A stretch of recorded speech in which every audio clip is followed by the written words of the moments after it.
Okay, welcome to Better Golf and welcome to a special edition of Nothing Rhymes with Ian. So here we are, LaManga South Course, hole number 4, par 5. I remember actually the last time I played here in 2007, I think I totted up a really nice score of 9, I think. Hopefully I can do a little bit better today. So we're playing off the yellow tee, so we've got 443 meters. And basically from the tee, it fits my eye. It's a right to left hole. I can hit it just inside the right hand bunker or a little bit more inside and then try and turn it around there. So let's give it a go. I'm really going to hit my driver now. So I've teed my ball up to the left hand side as I'm trying to hit that right to left shape here. I've teed my ball up really high. With the driver I really like to tee the ball high so I can really attack that on the upswing there. So what I'm visualizing in here is the right hand bunker about, I don't know, 3 or 4 meters inside that line. I'm just going to try and turn it over and around that left hand bunker there. So again, I'd stand on the inside of the ball as I'm trying to hit a draw. Make one practice swing, make another one. Just to feel the overall motion that I want to have when I hit the ball. I'll come behind the ball, visualize the shot, get my starting line, and then try and execute it there.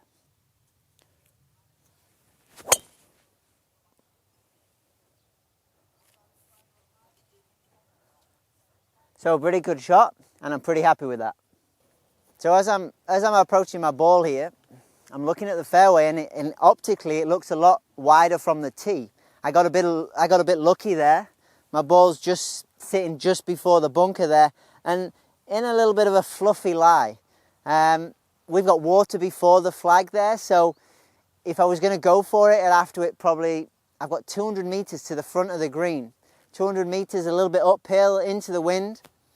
I don't want to risk it because I don't want to ruin my scorecard here. So basically what I'm going to do is I want to lay up to around about 80 meters. Around about 80 meters there, which is going to leave me a full shot, which is going to enable me to then put enough spin on the ball that I can control my distance into the green there. So if I'm laying up to around 80 meters, I want to hit a shot of around about 140 meter shot there. So I'm looking here at controlling a nice 8-iron down there, trying to make a nice smooth swing, and just trying to put it there just before the left-hand bunker and just in the middle of the fairway. The key thing here, what I often see with people who are laying up, is they think it's a shot for nothing and they don't really go through the whole routine and make a plan as they should do. It's really important for every shot, whether it's a layup shot or anything, really pay attention to what you want the ball or what you want to do with the golf ball. So how far you want to hit it, where you want to start it, etc, etc. So as I'm stood behind, I've got a great reference point with the fountain there in front of the green. So I'm just going to hit the ball just right of that fountain there. So out of the rough, what I might do is just maybe grip down the club a little bit and just put the ball maybe half a ball to a ball back in my stance there.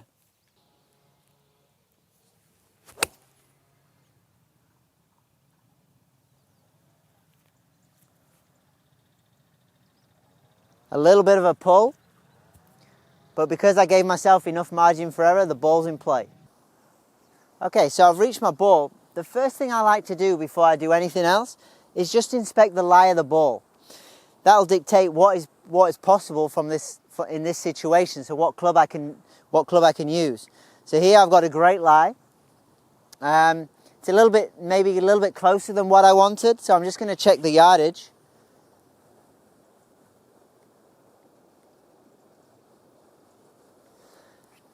And I've got 73 meters to the flag, so pretty much what I expected. I hit a pretty good layup shot. Ideally, I'd be a little bit more on the right-hand side, but you can't be perfect. So 73 meters. So I've got a choice whether I hit more of a full shot with a 58 or whether I try and hit maybe a 3/4 shot with a 52. And I think for me, the way I feel, what I'm going to do is I'm going to hit my 58 because I know that behind the flag, is a little bit tricky. So I want to try and be a little bit before the hole and get as close to the hole as possible. So I'm going to hit my 58-degree wedge and play more of a 3/4 length swing and try and control the trajectory and the spin on this one.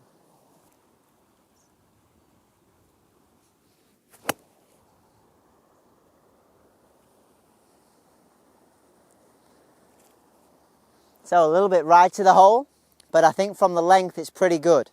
So I'm pretty happy with that, as it's quite a dangerous hole. So I must now accept what's happened and try and make the best of the putt there. So I'm pretty happy with my approach shot there. So I'm left with a putt of around about 15 feet or so.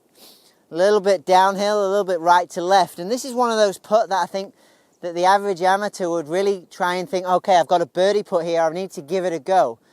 But the possibilities then, you can put yourself too far away from the hole. I really want to give myself a chance, but I want to make sure that I can make 5 here. So my thought is, as I'm stood behind the ball, just getting an idea of how the ball's going to roll. So it's going to move right to left, around about 30 centimeters to the right, and the ball's going to come down with the slope to the hole there. So as I step in here now, I don't make any practice swings. I'm visualizing the line there, so starting the ball to the right, and in my mind's eye I'm visualizing that curve into the hole there. So, and then when I'm over the ball, I just look at the line and then try and react to it.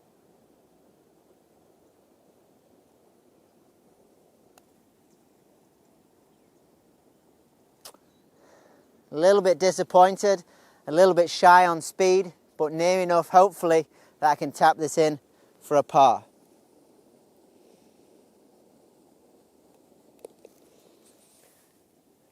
So a 5, 4 better than I was a few years ago, and I'm pretty happy with that. Disappointed I didn't give my birdie putt a chance, but as you can see, this hole is dotted with danger, so a 5 is not the end of the world.